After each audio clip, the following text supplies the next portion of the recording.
Hey guys, I'm back again. Day 45, I think. Actually, day 46. I'm out here today in the Adidas Superstar Lows. It's 44 degrees out here. A little bit of a drizzle, nothing bad. The battle between me and plantar fasciitis and weight loss rages on. There were about 2 days where everything was going a lot better with the foot, and I guess I re-aggravated it with these more firm shoes, and now kind of back at it again. I had a couple moments where I really couldn't walk barefoot at all. Zero. Yeah, pretty bad. Last week my nutrition was basically crap, and this week I was intending on doing much better. And so Friday night was the our family's pizza night, which was fine. I did okay with that. And then it was the night before Valentine's Day, and our family decided that on a spur of the moment we would drive up to Batesville, Indiana and get a hotel. And so that's what we did. And the reason was because this pastry that's been advertised for I've seen it advertised for like 10 years now, and I've never tried it, and I keep missing out on it. And my wife and I have always said, oh, we should go try it. And we've never taken the time to actually go do it. So we just decided to do it. The pastry is called a cherry Thing-a-ling, and it's made by Schmidt Bakery in Batesville. When they did features on the news, I always saw long lines of people, and so I knew that I was going to be in for probably a pretty good wait. So we decided to drive up there, kind of cut that in half, and I'm glad I did, because my family stayed at the hotel. I went out, and the store opens at 4 o'clock. I was there at 4:03 a.m. and there was a long line.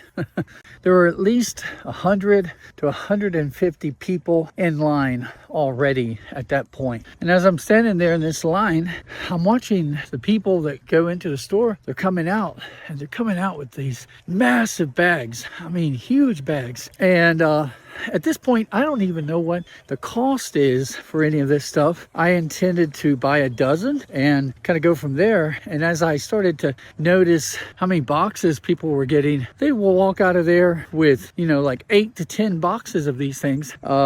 Ridiculous. But they only sell them one time a year. So I heard the people in line talking about how they buy their year supply of them, and they'll freeze them to have them throughout the year. The line moved fairly quickly, and I was out of there at around 4:35. And so I got back to the car and decided I would try one. And, it wasn't, it's good, but it wasn't all that. I think I'd built up in my mind this expectation of this pastry being hot and fresh and everything, when in reality it was prepackaged and sitting there in that box for, at least probably overnight. And then, by the time I had it, it was just kind of meh. And what I really needed to do is take it home and microwave it, and that's where it really shined. And for those of you out of the area that might be wondering what it was like, it's essentially a cherry fritter with kind of a cherry sugar glaze that they put on it. And the glaze is much just like a thick donut glaze with some cherry flavor added to it. They are really good, and if I lived in the area, I would probably get them a lot more often. But for me, probably not really worth it to drive the hour to pick them up again. Don't get me wrong though, they are very good. Like this morning, I had 2 of them. Last night, I had 2 of them. And then the night before, and granted, this is after pizza night, like I had 3 slices of thin crust pizza, which for me, that was great. But then I made that drive to get to the hotel, and it was just like the inhibition just let it just throw everything to the wind.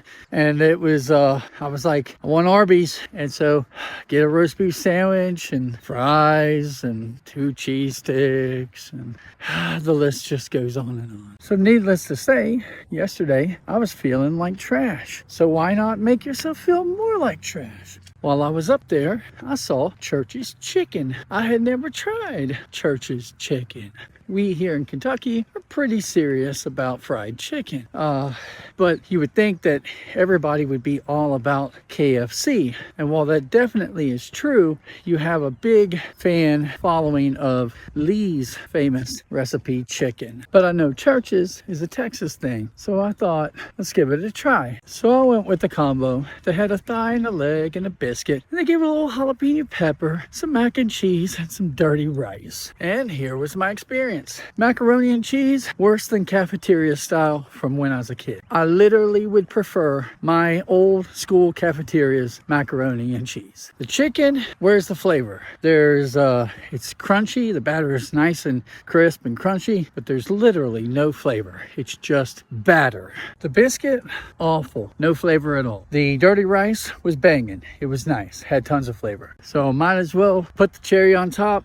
And I forgot, I needed to go back for the sweet tea. In the South, we are serious about our sweet tea. And that sweet tea was sad. It was anemic. Whenever, you know how they fill it too full sometimes, and you'll get a little bit of liquid that'll come up over the lid. Well, I saw the liquid that came up over the lid, and it almost looked like water. I'm like, oh no, I know what this is going to be. And so I would put it in a class of mediocre. That's all it was, mediocre. I've had worse, but it was mediocre. Now I'm willing to try the place again, but only if I'm in the South, because maybe that was Indiana's version of sweet tea, which is just sad. But yeah, maybe if I'm in the South, and I'll give it a shot.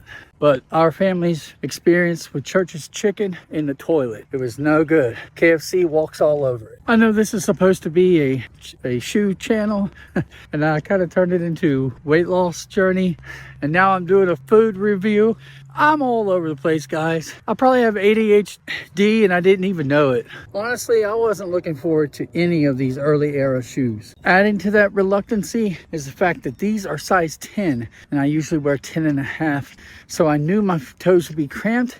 Therefore, I did not wear the spacers today. I was able to replace the piece of crap insole with the one that I need for my plantar fasciitis. And in a weird way, at least for right now, I can say that these shoes feel like this is exactly what my feet needed. While this shoe is old vintage era construction, it is using a little bit more of a soft and supple rubber than the previous two pairs of the Chuck Taylors and the Adidas Sambas. Despite the size being 1/2 size down, I still have wiggle room with my left foot. My right foot, the toes are at the toe box. The shoe is still very stiff and rigid, but you can feel a difference in that rigidity, so to speak, of that rubber. You can feel the difference in the rubber compound. I do think they're a very stylish shoe. It's kind of hard to go wrong with the Adidas 3 stripes. It's an old design you know is going to last a long time. On my second mile, I actually improved 30 seconds. So that's pretty crazy for a shoe with such a minimal design. And yet I feel like there's something giving me just a little bit of extra pep in the step. And it literally is just so basic. It's just a slightly different compound in the rubber. But realistically, it could also be that I didn't exercise yesterday, and simply giving my legs and feet a day off could be the difference there. Well, it's been 45 minutes out here in this shoe, and I still like it. I actually love it. And this shoe takes on a whole new life when you put in a different orthotic in there and take out that piece of crap foam. I've done a full length test on these things before. I wasn't that big of a fan of it. Kind of hurt my feet and stuff. But telling you, put in a new orthotic and boom, these shoes become something else. All right, guys, that's going to be it for me today. See you tomorrow.